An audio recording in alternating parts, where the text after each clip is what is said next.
I'm personally surprised you showed up. Of course I did. Did you doubt me?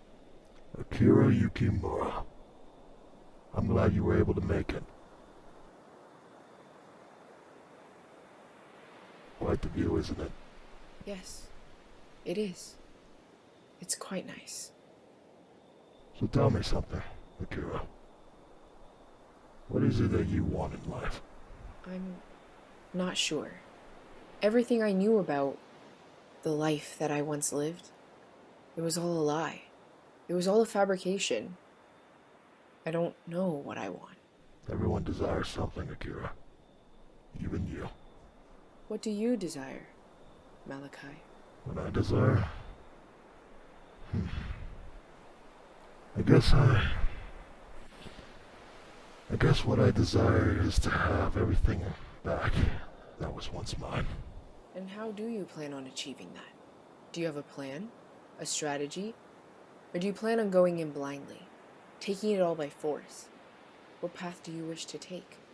Well, I suppose I won't know until I find out, will I? I suppose so. What about you?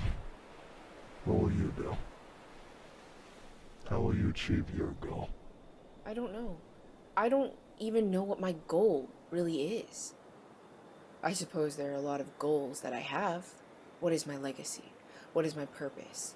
Will I ever find love? Will I ever be wanted? So many questions, leading in so many different directions. You hear one voice inside, telling you that this is the path you should take, but three more point elsewhere. It's unavoidable for me. I see. I used to think the same thing. When I was a mere boy, I wanted to know if I had a purpose in this world too. Where would I go? What would I do? But I continued to ask myself this recurring question that continued to elude my understanding, like a moth to a distant moon.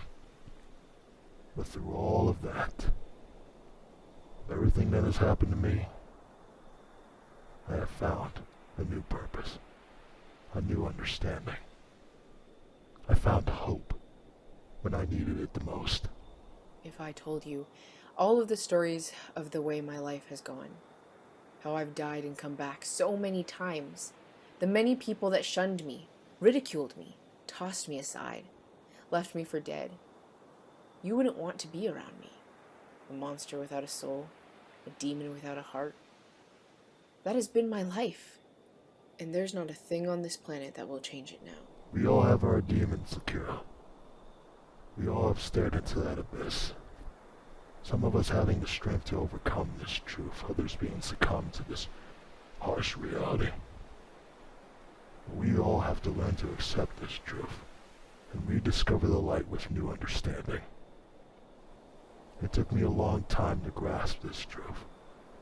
You can do the same, Akira. And how exactly can I do that? That is something you must do for yourself. But you're not alone. I'll be there to guide you every step of the way. Don't you get it? I've heard things like this from people just like you 1,000,000 times. And every one of those times, it ends up with either my heart broken, stomped on, or buried deep in the ground. So give me a reason why you, someone who says that they are just like me, have been through the same struggles, traveled down the same path that I have. Give me a reason why I should stand here and believe that you are different than all of them. That I should look you in the eyes right now and be satisfied after leaving this place that you, the one who will be remembered, are any different than them. I know what you're feeling. Because I too have experienced the same thing. I once felt love, but after I lost everything, I would never know that feeling ever again. And you remind me of someone I loved. I do? No, that can't be right. Listen to me. I don't expect you to trust me. I don't expect you to even believe me. But somewhere in the darkest depths of your heart, you know I'm telling you the truth. Akira, do you really think I don't know what it's like to live in a world not being able to trust someone? Or thinking that those who I can trust can be there for me in my time of need, only to cast me aside, abandon me like a forgotten memory. Like you, I have lived with that reality every single day of my life. But I wasn't alone. My pain is shared. You don't have to be alone anymore, Akira. When the time comes, and your heart is in the right place, come find me.